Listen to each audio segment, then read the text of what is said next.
Kembali lagi di channel Amiza Rizal. Kali ini saya akan mengulas cerita Yang Chilsung atau dikenal juga dengan nama Komarudin. Di Garut, pahlawan masyarakat tidak hanya berasal dari pribumi. Ada juga orang asing yang ikut berjuang meraih kemerdekaan Indonesia, salah satunya Yang Chilsung atau dikenal juga dengan nama Komarudin.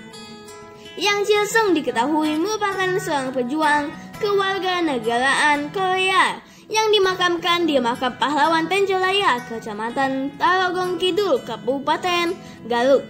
Yang Chilsung dimakamkan di sana karena jasanya semasa hidup ikut berjuang bersama masyarakat di Garut melawan Belanda. Yang Chilsung alias Komarudin merupakan tentara yang dibawa Jepang ke Indonesia untuk menjaga tahanan di Bandung, hingga akhirnya pergi ke Garut dan bergabung dengan tentara pribumi untuk melawan penjajah di Wanaraja. Komarudin diketahui menikah dengan perempuan asal Garut, kemudian memeluk agama Islam hingga akhirnya hidup bersama dengan masyarakat Garut. Di Garut terdapat 3 tentara Jepang yang membantu dalam mempertahankan kemerdekaan. Semasa perjuangan, Yang Chilsung dikenal sebagai ahli pembuat bom. Yang Chilsung atau Tanagawa atau yang dikenal juga dengan nama Komarudin dan kedua rekannya yakni Aoki dan Hasegawa akhirnya memilih masuk Islam dan mengganti nama mereka. Yang Chilsung mengganti namanya dengan Komarudin, Aoki menjadi Abu Bakar, dan Hasegawa menjadi Usman.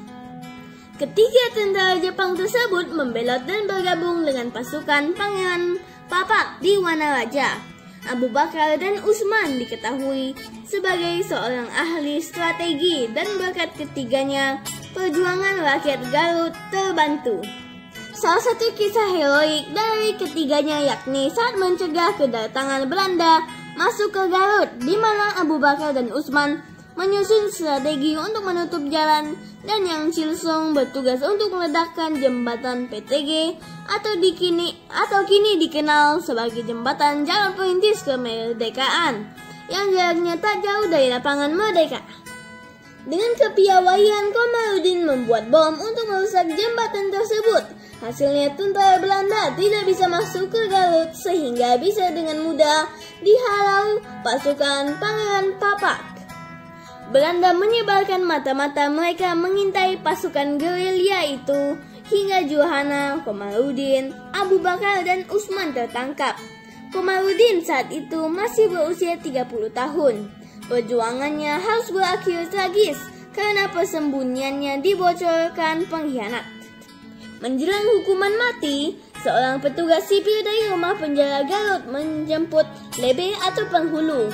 Ketiga serdadu Jepang yang dijumpai Lebe selepas maghrib itu diketahui mengenakan kambat putih dan kain sarung cap padi berwarna merah buatan Triangle Bond Weavery atau PBW yang dikenal kemudian sebagai Pabrik Tenun Garut atau PTG. Dua warna dalam penampilan ketiga terhukum itu seolah simbol bendera merah putih. Mereka menyampaikan permintaan terakhir agar esok hari setelah hukuman mati jenazah mereka dimakamkan secara Islam.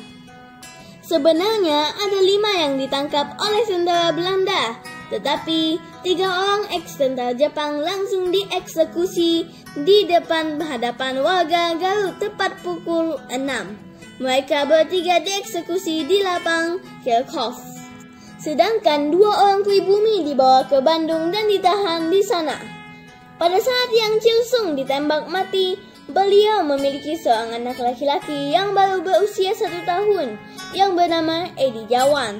Edi Jawan, beliau adalah karyawan MKL Jakarta. Baru mengetahui nasib dan kepahlawanan ayahnya setelah berumur 18 tahun.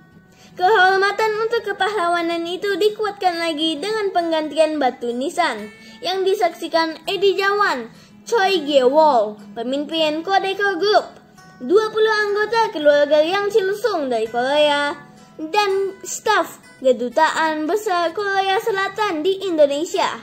Kini nama Yang Chilsung terukir pada batu nisan Komarudin. Sekianlah cerita kisah Yang Chil-sung atau Komarudin. Semoga informasi ini bermanfaat untuk kita semua. Sampai jumpa lagi di video berikutnya. Bye!